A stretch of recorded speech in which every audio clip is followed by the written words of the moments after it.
Hello mga paps. Good morning po sa inyo. Ngayon, babalik ako sa school doon sa batang tinulungan natin, yung kinuhaan natin ng PSA. Medyo may problema pa mga paps. Yung PSA niya kasi mali yun mali yung lumabas doon sa pagkuha ko. Ngayon, graduating po siya mga paps. Yung gagawin ko ngayon, kukunin ko yung lumang PSA niya, tapos bagong PSA pala nakuha ko. Kukunin ko dun sa kanya sa school para yung gagawin ko, papa-affidavit na lang ako, no mga paps, kasi nung nag-aaral ako, nung graduating din ako nung high school noon, may problema din kasi yung PSA ko. Yung ginawa lang ng kapatid kong babae at saka yung nanay ko, mali talaga yung spelling, lahat. Ginawa nila, nagpa-affidavit na lang, tapos at kumuha na lang po ng witness nagpapatunay na mali yung nasa PSA. Tapos kumuha ng valid ID, itatandem o ipaparehas doon. Kumbaga, ayun ang katunayan na yung sa PSA na mali. Kapag sinunod niya naman yung mali doon sa PSA, mahihirapan din siya mag-enroll kasi graduating nga siya ng grade 12. Mahirapan siya kasi yung susundin doon sa PSA talaga. Kaya yung gagawin namin,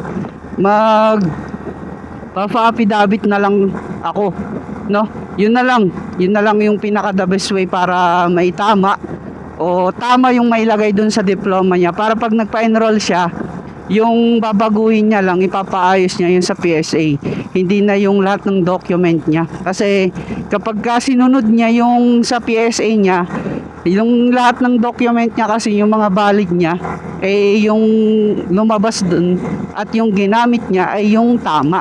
Mali kasi yun sa PSA mga paps. Kaya ngayon, kukunin ko yung luma at magpapa-affidavit ako ng bago para yun ang sundin pagka inilagay niya sa diploma niya kasi graduating siya. So kung makikita nyo mga paps, ito yung school nila, napakataas. Ayan, no? Napakataas ng school nila, no? Mga paps, ayan. Kita nyo mga paps, napakataas dito ng school nila. Pero ganoon pa man, safe na safe po sila dito. Kaya dito na po tayo ngayon. I-chat ko lang daw siya pagka andito na ako sa gate. Ito yung school nila, no? Chat ko na lang siya pag nasa gate na siya. Sabihin, nasa gate na pala ako.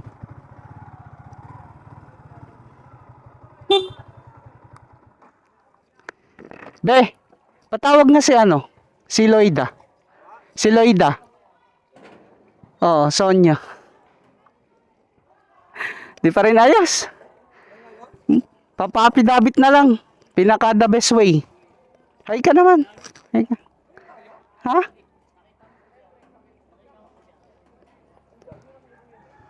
Wala. Kasi pag sinunod niya yon, may yung mga valid ID niya, pati dito sa school yung tama. Yung doon sa birth niya, ang susundin natin, okay naman yun. Kaso yung sinunod niya sa mga valid ID, yung tama. Kaya Sa birth niya, yun ang isinunod niya, yung valid ID na yung tama. Tapos yung sa PSA yung mali. Kung susundin niya yung mali yung nailagay na apelyido. Kaya kung susundin niya yung PSA, lahat ng transaction na ID niya tama Mahihirapan siya magpabago doon kasi napakarami. Di tulad nitong PSA, isa lang yung ipapabago niya. 'Di ba? Yun lang yung sasuffer niya. Yung PSA lang, isang lang. Kung susundin niya naman yung PSA, mahirapan sa diploma, sa valid ID. Kasi yung nakalagay sa diploma, valid ID, yung tama Ngayon, gagawin na lang, papa-valid ID. Pagpapa-affidavit na lang. Tinatanggap naman daw ng DepEd ano ka muna, punta ko sa senior high. Sige, punta ako dun. Pangilang balik na to? Pangatlo na?